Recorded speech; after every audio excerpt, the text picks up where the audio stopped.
Assalamualaikum warahmatullahi wabarakatuh. Kenalin, nama aku Cindy Mari Jayanti. Aku mahasiswa Prodi Psikologi Universitas Muhammadiyah Bandung. NIM-ku 2402073031. Aku dari kelas Psikologi 24B. Nah, pada kesempatan kali ini, aku ingin ngajakin kalian semua untuk mengenal 5 mazhab atau 5 aliran yang ada di psikologi. Nah, sebelum kita masuk ke masing-masing mazhab, coba kita pikirin dulu, apa sih sebenarnya psikologi itu? Psikologi adalah ilmu yang mempelajari perilaku dan proses mental manusia. Tapi, kalian tahu gak, semenjak awal perkembangannya, psikologi tidak hanya satu pendekatan saja. Banyak ilmuwan dan filsuf mencoba menjelaskan manusia dari sudut pandang yang berbeda-beda. Nah, perbedaan pandangan inilah yang melahirkan 5 mazhab atau aliran utama yang akan kita bahas hari ini. Setiap mazhab memiliki fokus, metode, dan pandangan yang berbeda tentang bagaimana cara terbaik untuk memahami manusia. Nah, kelima mazhab itu adalah yang pertama strukturalisme, yang kedua fungsionalisme, yang ketiga behaviorisme, yang keempat psikoanalisis, dan yang kelima humanistik. Nah, di sepanjang video ini kita akan membahas masing-masing mazhab secara mendalam. Siapa tokohnya, apa konsep utamanya, bagaimana pengaplikasiannya, dan juga kritik terhadapnya. Jadi, pastiin kalian simak sampai akhir ya. Tujuan dari video ini bukan hanya supaya kalian hafal 5 mazhab ini, tapi juga agar kalian semua bisa memahami cara berpikir di balik masing-masing pendekatan. Dan bagaimana semuanya membentuk psikologi modern seperti yang kita kenal saat ini. Kalau sudah siap, yuk kita mulai! Sebelum kita membahas kelima mazhab psikologi, penting banget nih untuk kita paham bagaimana psikologi muncul sebagai ilmu pengetahuan. Psikologi bukanlah ilmu yang tiba-tiba ada begitu saja. Ia lahir dari akar filsafat, sains, dan pengalaman manusia selama ribuan tahun. Awalnya, pertanyaan-pertanyaan tentang pikiran dan jiwa berasal dari filsafat, terutama dari para filsuf Yunani seperti Socrates, Plato, dan Aristoteles. Mereka bertanya, apa itu jiwa? Bagaimana sih kita tuh bisa mengetahui sesuatu? Dari mana sih datangnya emosi dan moralitas? Namun, semua ini belum ilmiah. Artinya, belum ada eksperimen, data, atau metode observasi. Selama abad pertengahan, pemikiran tentang jiwa dan perilaku manusia sangat dipengaruhi oleh agama. Jiwa dilihat sebagai sesuatu yang suci, misterius, dan tak terjamah oleh metode ilmiah. Tapi perlahan, semangat rasional itu mulai muncul kembali. Masuk ke era pencerahan, tokoh seperti René Descartes mulai memisahkan tubuh dan pikiran lewat konsep dualismenya. Ia menyatakan bahwa pikiran bisa dipelajari secara terpisah dari tubuh, membuka pintu untuk mempelajari perilaku manusia secara ilmiah. Nah, di waktu yang sama, ilmu-ilmu alam seperti fisika dan biologi berkembang pesat berkat metode ilmiah seperti observasi, hipotesis, eksperimen, dan pengujian ulang. Ini memberi inspirasi besar. Jika alam semesta bisa dipelajari secara objektif, mungkin pikiran manusia pun bisa dianalisis dengan cara yang sama.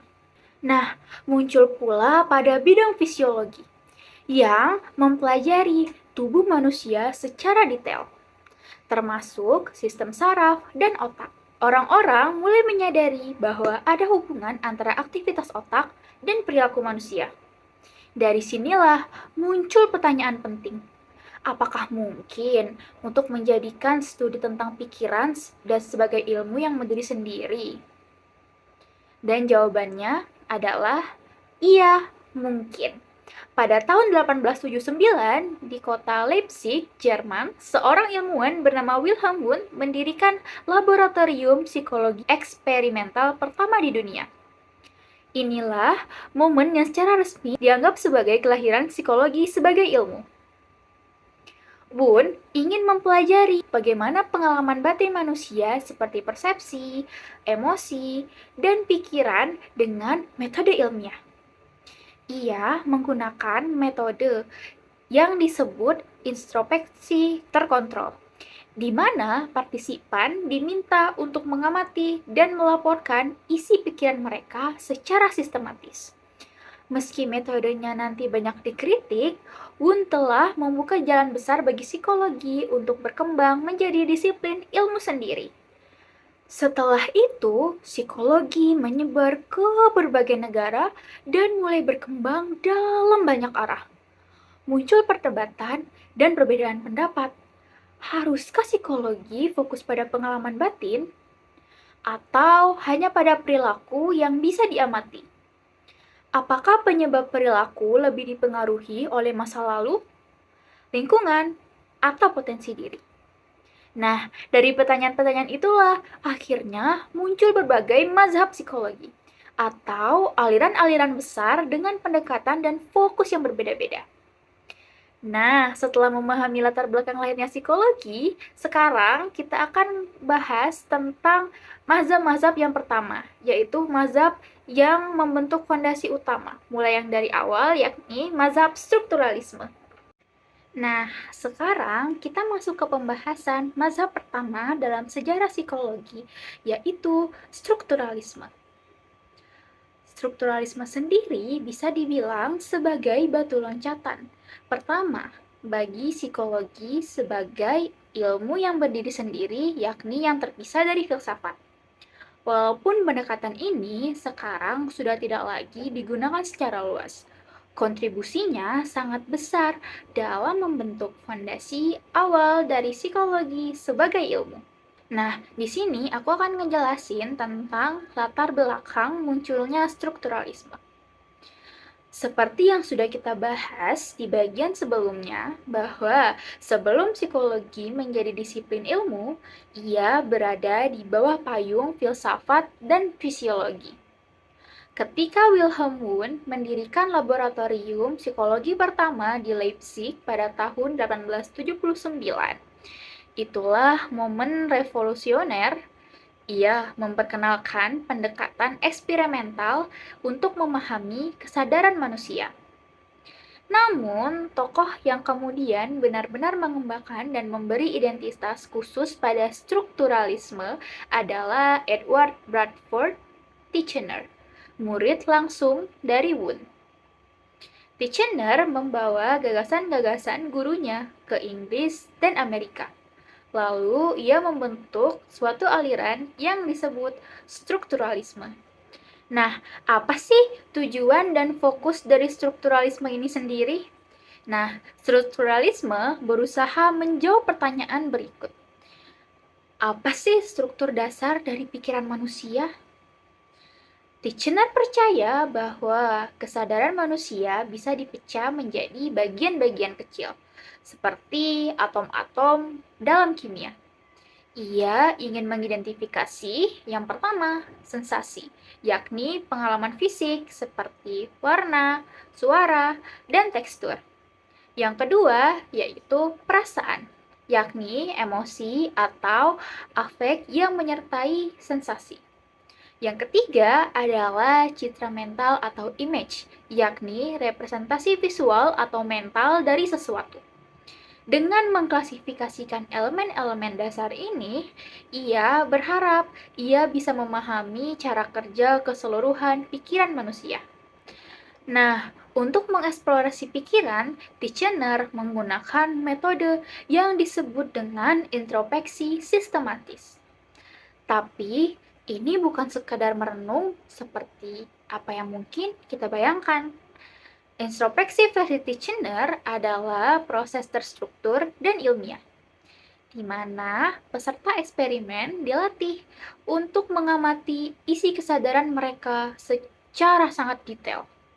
Contohnya, Peserta ditunjukkan sebuah apel. Mereka tidak boleh berkata kayak, "Aku ngelihat apel." Tapi mereka harus mendeskripsikan pengalaman mereka kayak, "Saya melihat warna merah yang terang. Saya merasakan permukaan yang halus. Saya merasakan dorongan air liur. Saya merasa tertarik." Jadi, dalam mendeskripsikan apel ini, itu tidak boleh memakai istilah umum atau interpretatif. Hanya deskripsi murni dari pengalaman sadar. Nah, Titchener sendiri menganggap pikiran seperti senyawa kimia. Sama seperti air bisa dijelaskan sebagai H2O atau 2 hidrogen dan 1 oksigen. Kesadaran juga bisa dipecah menjadi elemen-elemen sederhana yang menyusunnya. Titchener bahkan mengklaim bahwa ia dan timnya berhasil mengidentifikasi lebih dari 44.000 sensasi individu. Sebuah klaim yang ambisius banget ya. Nah, meskipun Titchener belajar dari Wundt, mereka tidak sepenuhnya sama. Wundt lebih tertarik pada proses kesadaran, seperti bagaimana pikiran bekerja dalam waktu nyata. Sedangkan Titchener lebih fokus pada struktur atau isi dari kesadaran itu sendiri. Artinya, Titchener lebih analitik dan teoritis, sementara Wundt lebih eksperimental dan deskriptif. Nah, dari penjelasan itu, strukturalisme memiliki kelebihan. Kita tuh harus menghargai beberapa hal penting yang berhasil dicapai oleh strukturalisme. Yang pertama, menjadi psikologi sebagai ilmu laboratorium. Ini adalah sebagai tonggak besar dalam sejarah psikologi. Yang kedua, membangun metodologi awal untuk mempelajari kesadaran. Yang ketiga, strukturalisme ini memotivasi banyak peneliti untuk mengeksplorasi pengalaman manusia secara sistematis. Dan yang keempat, mendorong lahirnya studi empiris walau masih terbatas. Nah, setelah membahas kelebihan dari strukturalisme, kita masuk ke kritik terhadap strukturalisme. Nah, seiring berjalannya waktu, strukturalisme ini mulai dikritik secara luas. Nah, kenapa sih strukturalisme ini bisa dikritik? Nah, strukturalisme ini dalam metodenya yakni introspeksi dianggap tidak objektif. Karena setiap orang itu punya pengalaman subjektif yang tidak bisa diuji silang. Hasilnya tidak bisa diulang. Eksperimen introspeksi sangat bergantung pada pelatihan dan kemampuan pelapor. Yang ketiga yaitu terlalu fokus kepada apa dan bukan kenapa. Strukturalisme tidak menjelaskan fungsi atau tujuan dari proses mental itu sendiri. Nah, yang terakhir, mengabaikan aspek tidak sadar dan pengaruh lingkungan, yang nanti menjadi fokus lain seperti psikoanalisis dan behaviorisme. Nah, jadi strukturalisme ini bisa kita bandingkan dengan mazhab-mazhab lain. Strukturalisme ini bertanya, apa isi pikiran kita? Fungsionalisme yang akan kita bahas nanti itu bertanya, apa sih fungsi dari pikiran itu dalam kehidupan kita? Nah, behaviorisme itu benar-benar tidak peduli dengan isi pikiran, malah bertanya, apa yang bisa diamati dan bisa kita ukur? Artinya, meskipun strukturalisme adalah pionir, pendekatannya masih terlalu terbatas untuk menjawab kompleksitas perilaku manusia secara luas. Nah, teman-teman, meski sudah tidak digunakan secara utuh, warisan strukturalisme masih terasa hingga sekarang. Psikologi kognitif yang berkembang pada abad ke-20 juga tertarik pada struktur mental, meskipun dengan metode yang jauh lebih modern. Metodologi eksperimen di laboratorium masih menjadi standar emas dalam penelitian psikologi. Dengan kata lain, mungkin sudah punah sebagai aliran. Tapi jejak strukturalisme tetap hidup dalam cara kita meneliti pikiran manusia hari ini. Nah, sebagai penutup dari pembahasan kita tentang mazhab strukturalisme, yuk kita rangkum dan renungkan kembali poin-poin penting yang sudah kita bahas. Nah, strukturalisme sendiri adalah tonggak sejarah pertama dalam psikologi modern yang mencoba mempelajari struktur pikiran manusia secara ilmiah. Ia lahir dari pemikiran dan eksperimen Wilhelm Wundt di Jerman, lalu dikembangkan lebih sistematis oleh Edward Titchener di Amerika. Mazhab ini membawa semangat ilmiah dan eksperimental ke dalam studi tentang pikiran yang sebelumnya hanya dibahas secara abstrak oleh para filsuf. Strukturalisme memperkenalkan ide bahwa pengalaman sadar kita bisa dipecah menjadi bagian-bagian terkecil seperti sensasi, perasaan, dan citra mental layaknya unsur kimia. Melalui introspeksi sistematis, Titchener mencoba memahami bagaimana elemen-elemen ini membentuk keseluruhan pengalaman mental manusia. Meskipun metode ini sangat ambisius, ternyata tidak bertahan lama. Introspeksi dinilai terlalu subjektif, tidak dapat diuji ulang, dan terlalu sempit karena mengabaikan fungsi pikiran, perilaku nyata, serta aspek tidak sadar.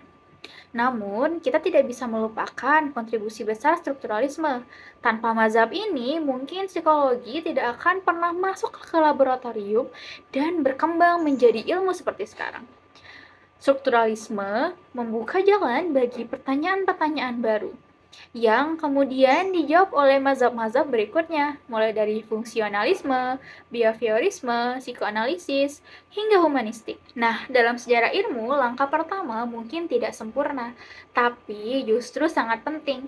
Strukturalisme adalah langkah pertama yang berani untuk memisahkan psikologi dan filsafat dan menjadikan sebagai ilmu yang berdiri sendiri. Nah, sekarang setelah memahami bagaimana strukturalisme mencoba menjelaskan isi pikiran, saatnya kita beralih ke mazhab yang bertanya, untuk apa pikiran itu ada? Apa fungsi kesadaran dalam kehidupan manusia sehari-hari? Nah, inilah pertanyaan-pertanyaan yang akan dijawab oleh mazhab fungsionalisme. Mazhab psikologi kedua yang tidak kalah menarik. Yuk kita lanjut. Nah, setelah kita selesai membahas mazhab strukturalisme yang berfokus pada struktur atau isi pikiran, sekarang kita akan beralih ke pendekatan yang berbeda, yaitu fungsionalisme. Mazhab ini muncul sebagai reaksi terhadap keterbatasan strukturalisme dan menjadi tonggak penting dalam sejarah psikologi Amerika. Kalau strukturalisme bertanya apa isi dari pikiran, maka fungsionalisme bertanya, untuk apa sih pikiran itu bekerja?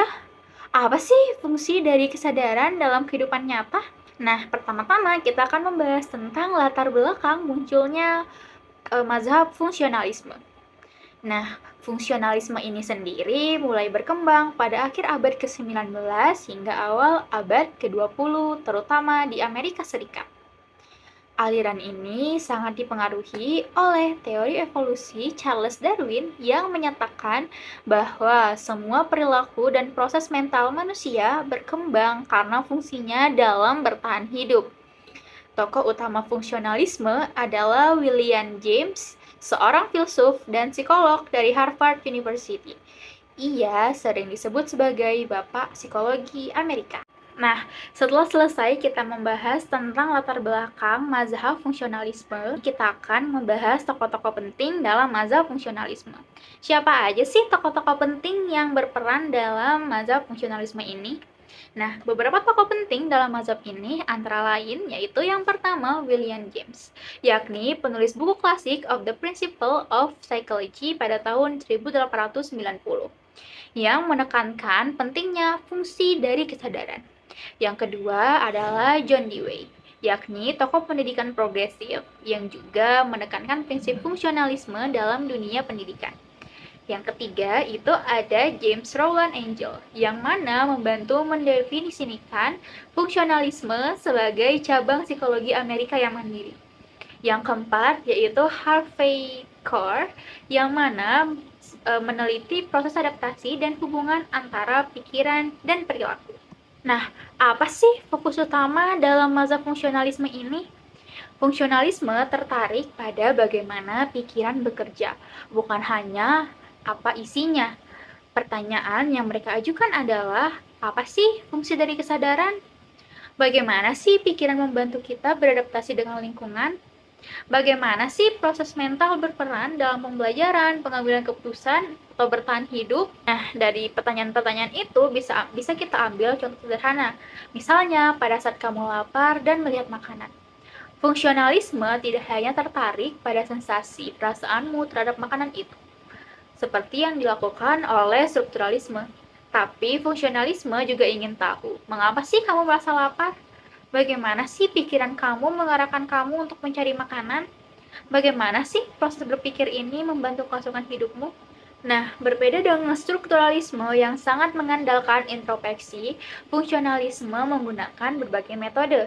Yang pertama, observasi langsung terhadap perilaku nyata. Kedua, penggunaan tes psikologi awal. Yang ketiga, studi anak-anak, hewan, dan individu dengan gangguan mental. Mazhab ini lebih fleksibel dan terbuka terhadap berbagai teknik, selama bisa digunakan untuk menjelaskan bagaimana pikiran membantu manusia berfungsi dalam dunia nyata. Nah, apa aja sih kontribusi dan inovasi dari mazhab fungsionalisme ini? Fungsionalisme berperan besar dalam membawa psikologi keluar dari laboratorium dan masuk ke dalam kehidupan sehari-hari. Kontribusi pentingnya antara lain yang pertama, mendorong psikologi terapan dalam bidang pendidikan, industri, militer, dan klinis. Yang kedua, melahirkan psikologi perkembangan, psikologi anak, dan psikologi pendidikan. Yang ketiga, mengakui pentingnya pengaruh lingkungan dan adaptasi. Yang keempat, membuka jalan bagi lahirnya behaviorisme, mazhab berikutnya yang lebih fokus pada perilaku nyata. Nah, di sini aku akan membahas perbedaan antara strukturalisme dan fungsionalisme.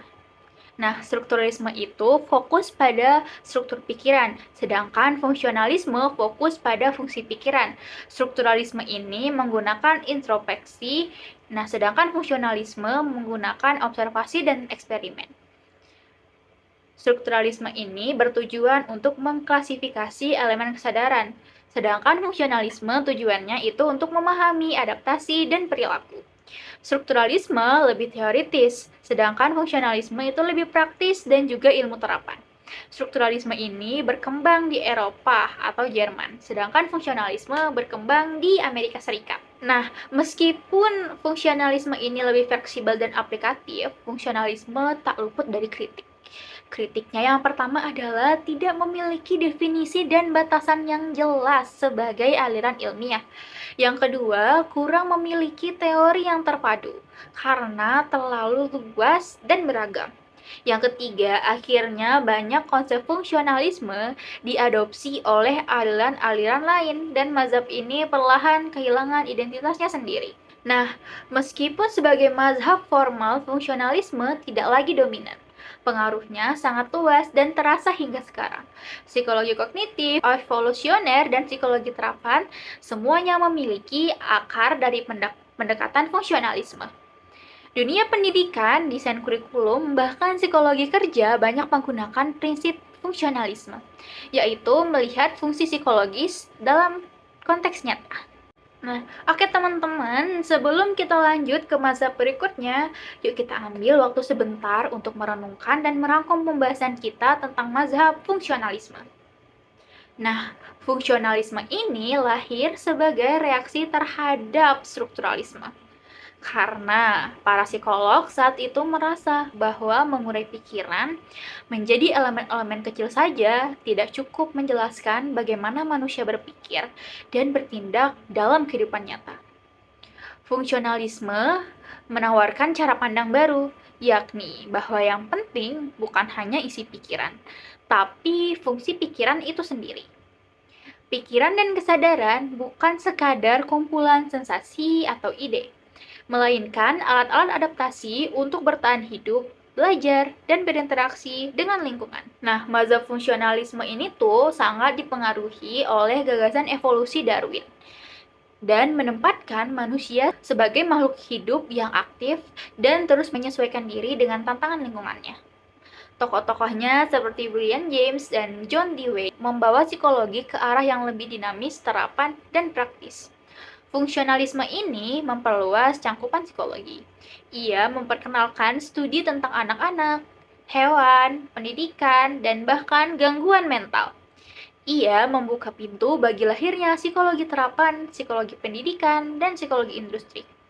Bahkan, behaviorisme yang akan kita bahas berikutnya punya akar dari semangat fungsionalisme ini. Namun, meskipun begitu penting, fungsionalisme ini juga punya kelemahan. Ia sering dianggap kurang sistematis dan tidak cukup konsisten dalam teori dan metode.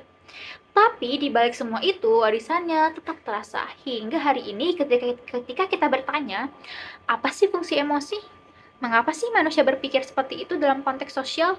Itu semua adalah pertanyaan yang diwariskan dari semangat fungsionalisme. Jadi, bisa kita simpulkan bahwa fungsionalisme ini adalah jembatan penting dalam perkembangan psikologi. Dari pendekatan yang menganalisis isi pikiran, menuju pemahaman yang lebih luas tentang fungsi pikiran dan perilaku manusia dalam konteks nyata. Sekarang kita akan memasuki mazhab yang jauh lebih radikal dan justru mengabaikan isi pikiran sepenuhnya. Dan hanya fokus pada perilaku yang bisa diamati dan diukur. Yuk, kita akan membahas mazhab behaviorisme. Nah, setelah kita selesai membahas bagaimana fungsionalisme memfokuskan perhatian pada fungsi pikiran dan adaptasi terhadap lingkungan, sekarang kita akan membahas mazhab psikologi yang bisa dibilang paling radikal dan revolusioner pada masanya, yaitu mazhab behaviorisme. Behaviorisme menentang hampir semua pendekatan sebelumnya. Kalau strukturalisme itu tertarik pada isi pikiran dan fungsionalisme itu tertarik pada fungsinya, behaviorisme bilang, lupakan isi pikiran karena yang penting adalah perilaku yang bisa diamati secara objektif. Nah, sebelum kita lanjut ke pembahasan selanjutnya, aku akan ngejelasin tentang latar belakang kemunculan behaviorisme. Behaviorisme ini lahir di awal abad ke-20 sebagai reaksi atas pendekatan psikologi sebelumnya yang dianggap terlalu subjektif dan tidak ilmiah. Tokoh utamanya adalah John B. Watson yang pada tahun 1913 menulis artikel dengan judul Psychology as the Behaviorist Views It, atau Psikologi menurut pandangan seorang behaviors. Dalam artikel itu, Watson menyatakan bahwa psikologi harus menjadi ilmu objektif tentang perilaku sama seperti fisika dan kimia.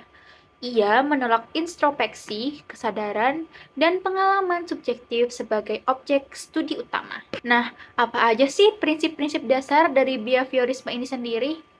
Nah, behaviorisme itu punya beberapa prinsip utama yang sangat tegas dan khas, yaitu yang pertama, psikologi harus mempelajari perilaku yang bisa diamati secara langsung. Yang kedua, pikiran, emosi, dan kesadaran bukanlah objek ilmiah karena tidak bisa diukur secara objektif.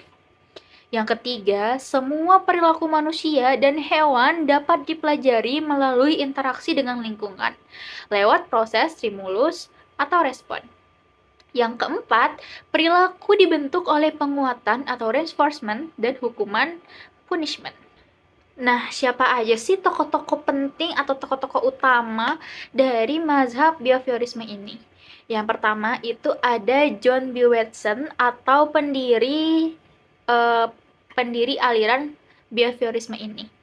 Eksperimen terkenalnya adalah The Little Albert, yang dimana bayi kecil diajari untuk takut pada tikus putih setelah dikondisikan dengan suara yang keras. Watson menunjukkan bahwa emosi pun bisa dipelajari. Yang kedua itu ada B.F. Skinner, tokoh yang paling berpengaruh dalam behaviorisme radikal. Pengembangan teori operant conditioning, yaitu perilaku yang dipengaruhi oleh konsekuensi, baik penguatan positif, negatif, maupun hukuman. B.F. Skinner ini menggunakan alat terkenal, yaitu Skinner Box, untuk mengamati perilaku tikus dan burung dalam kondisi eksperimental. Yang ketiga itu ada Ivan Pavlov. Meski bukan behaviors murni, tetapi Ivan Pavlov ini tuh sangat berpengaruh pada aliran behaviorisme ini. Nah, Ivan Pavlov itu adalah penemu classical conditioning melalui eksperimen anjingnya yang mengeluarkan air liur saat mendengar suara bel. Nah, Ivan Pavlov ini menunjukkan bahwa asosiasi sederhana bisa membentuk perilaku otomatis. Nah, supaya kita makin paham, yuk kita bahas dua jenis utama proses belajar dalam studi behaviorisme. Yaitu yang pertama ada classical conditioning atau Pavlovian. Nah, classical conditioning ini adalah suatu stimulus netral, misalnya suara bel, yang dikaitkan dengan stimulus yang menghasilkan respon alami, misalnya makanan. Akhirnya, stimulus netral itu sendiri bisa memicu respon, misalnya air liur. Contoh dalam kehidupan sehari-hari kita adalah ketika kamu mendengar lagu tertentu, langsung teringat mantan. Nah, itu contoh conditioning juga. Yang kedua itu ada operant conditioning atau Skinnerian. Nah, operant conditioning ini perilaku ditentukan oleh konsekuensinya. Jika mendapat penguatan positif, misalnya pujian, maka perilaku itu akan cenderung diulang. Nah, jika mendapat hukuman, maka perilaku itu cenderung berkurang. Nah, apa aja sih penerapan behaviorisme dalam kehidupan nyata? Behaviorisme ini tidak hanya sukses di laboratorium, tetapi juga sangat berpengaruh dalam praktik kehidupan sehari-hari. Dalam pendidikan, sistem hadiah dan hukuman untuk membentuk kebiasaan belajar. Dalam psikologi klinis, terapi perilaku untuk fobia, kecemasan, dan adiksi. Dalam pelatihan hewan sebagai reward untuk membentuk kebiasaan tertentu. Dalam manajemen SDM, yaitu untuk memberikan bonus untuk meningkatkan kinerja karyawan. Nah, dari behaviorisme yang digunakan dalam kehidupan sehari-hari, kita akan menjelaskan tentang kelebihan dan kontribusi behaviorisme.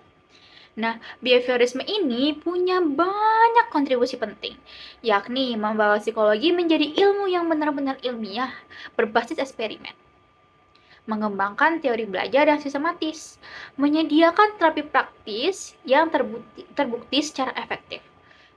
Behaviorisme ini juga memberi dasar bagi cabang psikologi baru seperti psikologi pendidikan, psikologi organisasi, dan psikologi perilaku. Nah, meskipun dengan banyak kelebihan, behaviorisme ini juga dikritik. Nah, meskipun kuat secara ilmiah, behaviorisme itu mendapat banyak kritik. Terutama karena yang pertama, mengabaikan peran pikiran dan emosi. Yang kedua, terlalu mekanistik memandang manusia seperti mesin, yang mana setelah kita memberikan stimulus, harus ada responnya di kita. Nah, yang ketiga, tidak menjelaskan fenomena kompleks seperti bahasa, kreativitas, dan motivasi intrinsik. Yang keempat, tidak cukup menjelaskan perilaku yang tidak bisa diamati, seperti pemikiran internal atau mimpi. Nah, setelah kritik-kritik yang tadi, muncul versi lebih moderat, yaitu neo-behaviorisme dan cognitive behaviorism. Tokoh-tokoh seperti Albert Bandura memadukan antara perilaku yang diamati dengan proses mental dan menciptakan konsep belajar sosial atau social learning theory yang dimana kita belajar melalui pengamatan terhadap orang lain bukan hanya dari konsekuensi. Nah, teman-teman semuanya, setelah kita membahas panjang lebar tentang mazhab behaviorisme dari sejarah, tokoh, prinsip dasar, sampai penerapannya, sekarang waktunya kita untuk merenungkan secara utuh apa yang bisa kita ambil dari mazhab ini. Behaviorisme adalah tonggak penting dalam sejarah psikologi modern. Ia mengubah wajah psikologi dari ilmu yang sebelumnya dianggap spekulatif dan subjektif menjadi ilmu yang eksperimental, objektif, dan terukur. Dengan semangat sains yang kuat, behaviorisme ingin agar setiap teori psikologi dapat diuji di dalam laboratorium agar dapat dilihat, diamati, dan diulang. Bayangkan, sebelum behaviorisme, psikolog sibuk mengamati isi pikiran melalui introspeksi yang sangat sulit diukur. Tapi dengan pendekatan behavioristik, psikologi menjadi disiplin ilmu yang kredibel di mata sains. Ini adalah pergerakan besar yang dampaknya terasa sampai hari ini. John B. Watson pernah berkata, "Berikan padaku selusin bayi yang sehat dan aku akan melatih mereka menjadi apa saja. Entah itu dokter, pengacara, seniman, atau bahkan pencuri, terlepas dari bakat, kecenderungan, atau keturunan mereka." Pernyataan itu memanglah ekstrim, tetapi menggambarkan betapa kuatnya keyakinan para behavioris terhadap peran lingkungan dan pembelajaran dalam membentuk perilaku manusia. Behaviorisme membawa peran besar bahwa manusia bisa dibentuk, bahwa perubahan itu mungkin, dan bahwa lingkungan sangat menentukan siapa kita. Nah, dalam dunia nyata, prinsip behaviorisme telah digunakan dalam yang pertama, modifikasi perilaku pada anak-anak dan remaja. Yang kedua, terapi perilaku pada penderita fobia dan gangguan kecemasan. Yang ketiga, sistem pendidikan berbasis reward dan punishment. Yang keempat, yaitu hingga pelatihan karyawan dan manajemen organisasi. Tetapi tentu saja behaviorisme bukan tanpa kekurangan. Dalam usahanya menjadikan psikologi sebagai ilmu yang murni objektif, behaviorisme mengabaikan aspek terdalam dari manusia, yaitu perasaan, pikiran, kesadaran, dan makna. Apakah manusia hanya mesin stimulus dan respon? Apakah cinta, trauma, mimpi, dan harapan hanya hasil dari penguatan dan hukuman? Di titik inilah kritik mulai muncul. Para psikolog kognitif, humanistik, dan psikoanalisis menolak reduksi semacam itu. Mereka berkata, manusia lebih dari sekadar perilaku. Manusia punya jiwa, makna, konflik batin, dan potensi untuk bertumbuh. Nah, meski begitu, kita tak bisa menyangkal bahwa mazhab behaviorisme ini telah meninggalkan jejak yang dalam. Ia membuktikan bahwa perilaku bisa dipelajari, diubah, dan dimodifikasi. Bahwa lingkungan punya kuasa besar, dan bahwa ilmu psikologi bisa dibangun dengan fondasi ilmiah yang kuat. Dan kini, setelah kita mempelajari dunia perilaku yang kasat mata, kita akan melangkah ke dunia yang sangat berbeda. Dunia yang tersembunyi, misterius, dan penuh konflik batin, yaitu dunia psikoanalisis yang dipelopori oleh seorang tokoh legendaris, yaitu Sigmund Freud. Yuk kita lanjut ke mazhab yang sangat berpengaruh ini. Nah, sekarang kita akan masuk ke mazhab psikologi yang bisa dibilang paling kontroversial, sekaligus paling berpengaruh dalam sejarah, yaitu mazhab psikoanalisis. Kalau behaviorisme fokus pada perilaku yang bisa diamati, maka psikoanalisis ini justru berani menyelam ke dalam pikiran yang tersembunyi, ke dalam konflik batin, ketakutan, dan dorongan bawah sadar. Tokoh utamanya siapa lagi kalau bukan Sigmund Freud? Di sini aku akan ngejelasin tentang latar belakang munculnya mazhab psikoanalisis. Nah, psikoanalisis ini lahir di akhir abad ke-19, saat ilmu kedokteran dan psikologi masih mencari cara memahami gejala-gejala aneh yang tidak bisa dijelaskan secara fisik, seperti histeria, amnesia, atau mimpi buruk. Freud, yang awalnya seorang dokter saraf di Wina, mulai melihat bahwa banyak gangguan mental bukan berasal dari kerusakan otak, tapi dari konflik batin yang tersembunyi. Dari sinilah lahir pendekatan revolusioner, yakni psikoanalisis adalah sebuah teori tentang struktur, kepribadian, dinamika batin, dan pengaruh masa kecil terhadap kehidupan dewasa. Nah, dari latar belakang tersebut, apa aja sih prinsip-prinsip utama dalam psikoanalisis ini? Nah, ada beberapa ide besar yang menjadi fondasi mazhab ini, yaitu yang pertama ada alam bawah sadar atau unconscious mind. Freud membagi pikiran manusia menjadi 3 bagian, yaitu yang pertama, sadar atau conscious, yaitu pikiran yang kita sadari, prasadar, preconscious, yang mana pikiran atau yang bisa kita akses dengan usaha. Yang ketiga yaitu bawah sadar atau unconscious, yang mana bagian terbesar dan paling tersembunyi, tempat dorongan, trauma, dan ingatan terpendam. Nah, Freud ini percaya bahwa kebanyakan perilaku manusia dipengaruhi oleh hal-hal yang tidak kita sadari. Freud ini membagi struktur kepribadian menjadi 3, yaitu id, superego, ego, dan superego. Id ini adalah dorongan biologis atau insting atau libido yang bekerja berdasarkan prinsip kesenangan. Yang kedua yaitu ego, yakni penengah yang realistis, bekerja menurut prinsip realitas. Yang ketiga yaitu ada superego atau suara hati, norma sosial, dan moral. Konflik antara ketiganya menciptakan kecemasan, pertahanan diri, dan bahkan gejala gangguan mental. Nah, prinsip-prinsip utama itu ada yang ketiga, yaitu mekanisme pertahanan diri atau defense mechanism. Saat ego tertekan, kita menggunakan berbagai cara tak sadar untuk melindungi diri, seperti represi, proyeksi, denial, dan sublimasi. Nah, Freud ini mengembangkan teori tentang perkembangan psikoseksual, yaitu tahapan pertumbuhan anak yang sehubungan dengan dorongan libido.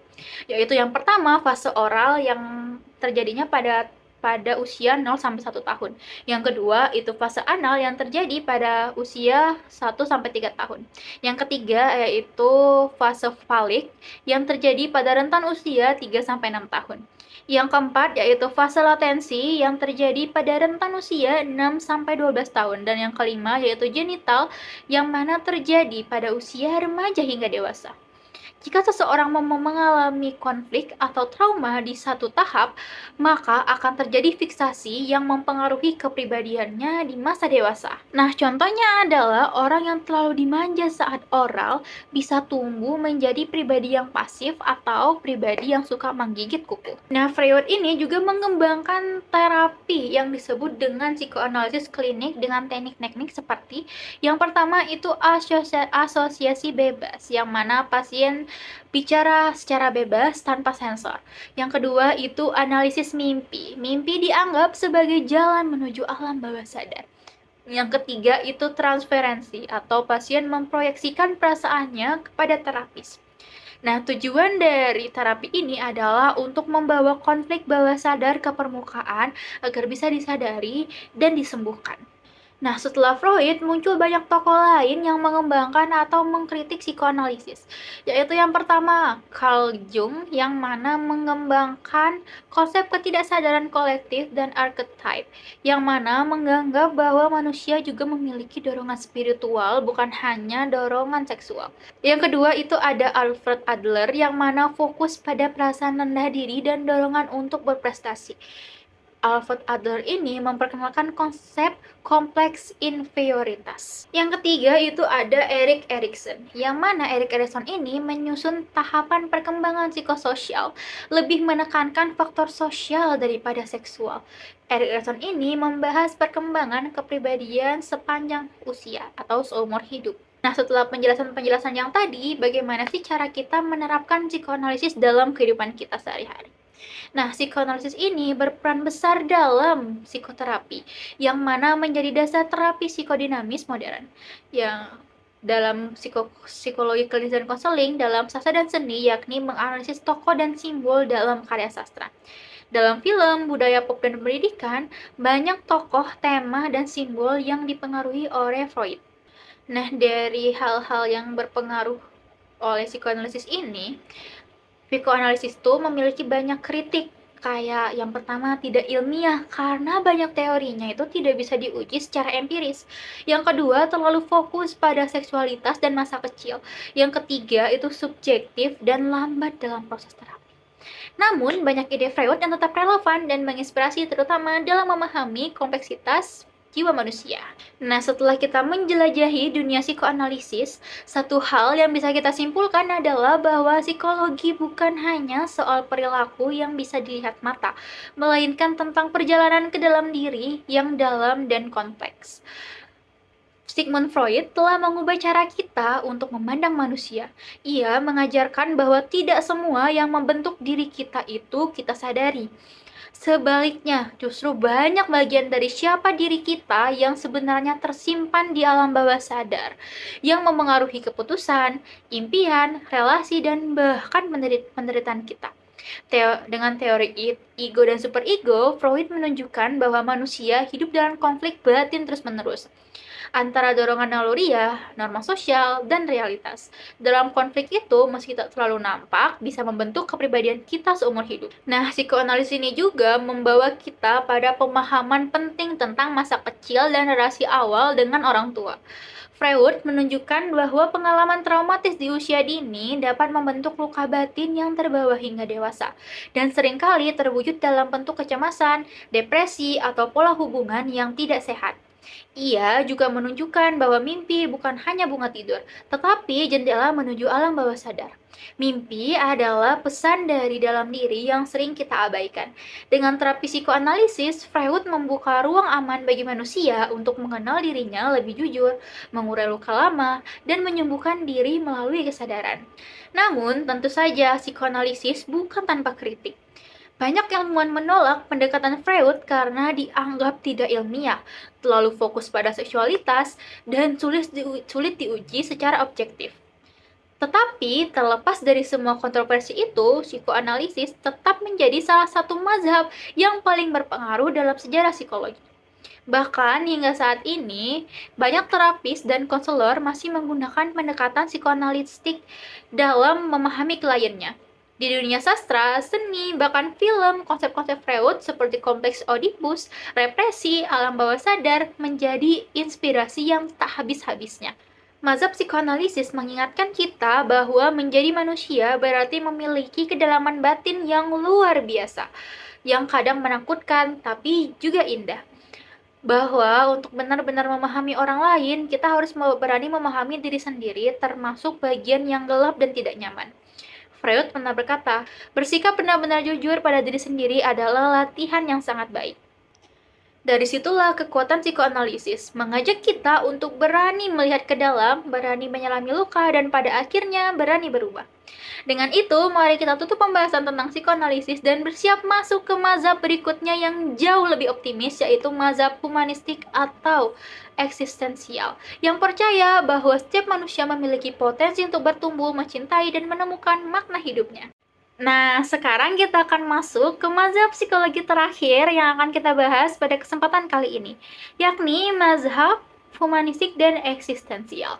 Kalau behaviorisme fokus pada perilaku dan psikoanalisis menyelam ke alam bawah sadar, maka mazhab ini justru memandang manusia sebagai makhluk yang sadar, bebas, dan punya potensi luar biasa untuk bertumbuh. Inilah mazhab yang paling optimis memandang manusia. Mazhab yang percaya bahwa dalam setiap orang ada kekuatan untuk menjadi versi terbaik dalam dirinya sendiri. Nah, untuk membuka pembahasan tentang mazhab humanistik ini, maka aku akan ngejelasin dulu latar belakang munculnya mazhab humanistik atau eksistensial ini. Nah, mazhab ini muncul sebagai respons terhadap dua kutub ekstrim psikologi sebelumnya. Psikoanalisis yang terlalu fokus pada konflik, ketidaksadaran, dan trauma masa lalu. Behaviorisme yang melihat manusia seperti mesin stimulus dan respon. Tokoh-tokoh humanistik merasa bahwa kedua pendekatan ini melupakan satu hal penting kemanusiaan itu sendiri. Mereka ingin mengembalikan martabat manusia dalam ilmu psikologi, bukan sekadar objek, eksperimen, atau kumpulan konflik batin, tapi sebagai makhluk sadar, bebas, dan bermakna. Nah, siapa aja sih tokoh utama dari mazhab humanistik dan eksistensial ini? Tokohnya yaitu yang pertama ada Abraham Maslow. Ia terkenal dengan hierarki kebutuhan Maslow, sebuah piramida yang menggambarkan kebutuhan manusia dari yang paling dasar hingga yang paling tinggi. Yang pertama yaitu ada fisiologis, yakni makan, minum, dan tidur. Yang kedua itu ada keamanan, yakni pelindungan dan stabilitas. Yang ketiga itu ada cinta dan rasa memiliki. Yang keempat ada harga diri. Yang kelima ada aktualisasi diri, yang mana menjadi diri sendiri sepenuhnya. Menurut Maslow, tujuan akhir manusia adalah aktualisasi diri, yaitu menjadi pribadi yang otentik, kreatif, dan utuh. Yang kedua ada Carl Rogers. Carl Rogers adalah pelopor terapi berpusat pada klien, yakni client-centered therapy. Ia percaya bahwa manusia memiliki tendensi aktualisasi, yaitu dorongan alami untuk tumbuh dan berkembang. Dalam terapinya, Rogers menekankan empati, penerimaan tanpa syarat atau unconditional positive regard, dan kejujuran sebagai kunci penyembuhan. Nah, apa aja sih prinsip-prinsip utama dalam psikologi humanistik? Ada beberapa prinsip utama dalam pendekatan humanistik, yaitu manusia itu unik, tidak ada dua individu yang benar-benar sama. Manusia itu punya kehendak bebas, kita bisa memilih, tidak hanya bereaksi otomatis. Nah, kesadaran dan pengalaman subjektif itu penting. Yang keempat adalah potensi diri bisa dikembangkan tanpa batas. Mazhab ini percaya bahwa tujuan psikologi adalah membantu manusia hidup lebih bermakna, bukan sekadar menghilangkan gejala penyakit. Psikologi eksistensial. Sementara psikologi humanistik lahir di Amerika, psikologi eksistensial berkembang di Eropa dan dipengaruhi oleh filsafat eksistensialisme. Tokoh-tokohnya antara lain ada Viktor Frankl, yang mana pencipta logoterapi dan penulis Man's Search of Meaning. Yang kedua itu ada Rollo May, yang mana tokoh penting dalam menggabungkan eksistensialisme ke dalam psikologi. Psikologi eksistensial menyoroti masalah-masalah mendasar manusia, seperti kebebasan, kecemasan eksistensial, kesendirian, kematian, dan pencarian makna hidup. Nah, tadi kita sudah menyebutkan bahwa Viktor Frankl merupakan tokoh yang berperan penting dalam pandangan eksistensialisme. Frankl, seorang penyintas kamp konsentrasi Nazi, percaya bahwa manusia bisa bertahan dalam penderitaan yang paling kejam sekalipun, selama ia menemukan makna. Dalam logoterapi, Frankl membantu klien menemukan makna di balik penderitaan, bukan sekadar menghindarinya. Karena baginya, hidup tidak pernah berhenti memiliki makna, bahkan dalam penderitaan. Nah, apa sih terapi dan penerapan mazhab humanistik eksistensial? Terapi dalam pendekatan ini tidak berfokus pada menyembuhkan orang seperti memperbaiki mesin rusak, tapi pada penyediaan ruang aman untuk klien mengeksplorasi dirinya. Terapis bukan ahli, tetapi pendengar yang hangat dan suportif. Dalam terapi, klien dianggap sebagai manusia utuh, bukan pasien. Emosi, nilai tujuan, hidup, dan spiritualitas menjadi bahan eksplorasi. Tujuan utama adalah pertumbuhan pribadi dan pemaknaan hidup. Nah, kekuatan mazhab humanistik dan eksistensial terletak pada sikapnya yang menghargai martabat dan potensi manusia. Fokusnya pada pengalaman personal, relasi, dan makna hidup. Terapi yang mendalam secara emosional dan spiritual. Namun, kritik terhadap mazhab ini antara lain adalah terlalu filosofis dan kurang empiris. Sulit diukur dengan metode kuantitatif, bisa dianggap terlalu idealis dalam memandang manusia. Meski begitu, banyak prinsip dari mazhab ini digunakan dalam konseling modern, pendidikan, manajemen, dan pengembangan diri. Nah, setelah menyelami pembahasan tentang mazhab humanistik dan eksistensial, satu hal yang jelas adalah psikologi bukan hanya tentang apa yang salah pada diri manusia, tetapi juga apa yang mungkin. Mazhab ini mengingatkan kita bahwa setiap individu bukan sekadar objek eksperimen atau angka dalam statistik. Kita semua adalah makhluk hidup yang merasakan berpikir, mendudukan makna, dan mencari arah. Humanistik dan eksistensial membawa pendekatan psikologi kembali ke akarnya, yaitu ke kemanusiaan itu sendiri. Keduanya melihat bahwa setiap orang punya kekuatan batin, potensi tersembunyi, dan kapasitas untuk bertumbuh, tidak peduli seberapa gelap masa lalunya. Maslow mengajarkan bahwa manusia tidak hanya butuh makan dan minum, tetapi juga cinta, pengakuan, dan akhirnya kesempatan untuk menjadi dirinya yang paling otentik. Carl Rogers menunjukkan bahwa ketika seseorang merasa diterima tanpa syarat dan didengarkan dengan empati, maka ia akan mulai menyembuhkan lalu berkembang secara alami. Lalu Viktor Frankl membuktikan lewat pengalamannya yang sangat getir bahwa bahkan dalam penderitaan yang terdalam, hidup tetap memiliki makna dan makna itulah yang bisa menyelamatkan jiwa. Konsep-konsep seperti aktualisasi diri, kebebasan memilih, kesadaran diri, dan pencarian makna dan tanggung jawab terhadap hidup sendiri, semuanya adalah inti dari mazhab ini. Dan semuanya sangat relevan dalam kehidupan kita sehari-hari. Dalam dunia yang seringkali terasa penuh tekanan, ketidakpastian, dan kehilangan arah, mazhab humanistik dan eksistensial menjadi suara yang penuh harapan. Ia berkata, kamu tidak harus menjadi korban di masa lalumu. Kamu bebas untuk memilih dan dalam kebebasan itu ada tanggung jawab. Hidupmu bermakna, bahkan ketika kamu belum menemukan sepenuhnya. Mazhab ini tidak menjanjikan jalan pintas atau solusi instan, tetapi ia memberikan ruang untuk bertanya, merasakan, gagal, bangkit, dan menemukan jalanmu sendiri. Sebagai penutup, mari kita ingat bahwa psikologi bukan hanya ilmu tentang pikiran, tetapi juga seni memahami manusia.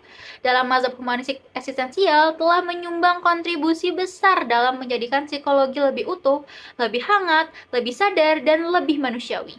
Jadi, bila kamu sedang merasa tersesat, tertekan, atau tidak yakin dengan arah hidupmu, ingatlah bahwa kamu punya potensi. Kamu punya nilai dan hidupmu bisa memiliki makna bahkan dalam kesulitan.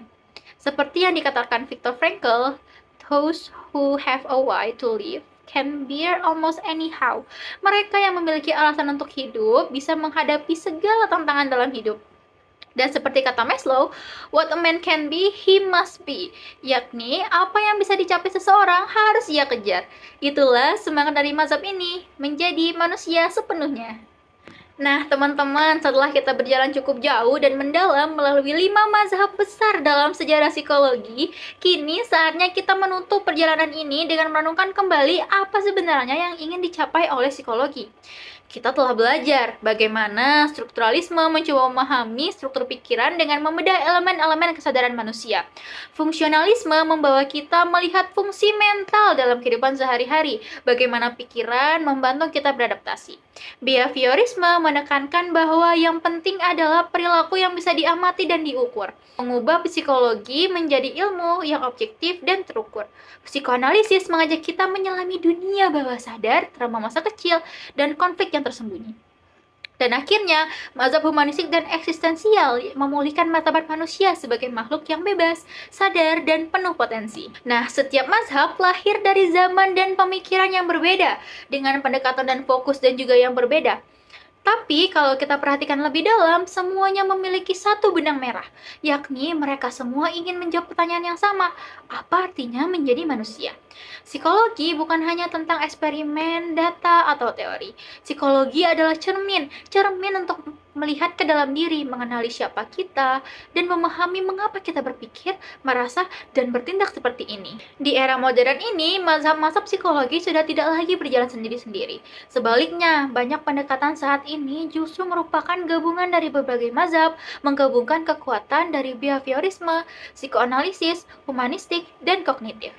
Artinya, ilmu psikologi akan terus berkembang menyesuaikan diri dengan zaman, teknologi, dan kebutuhan manusia yang juga terus berubah.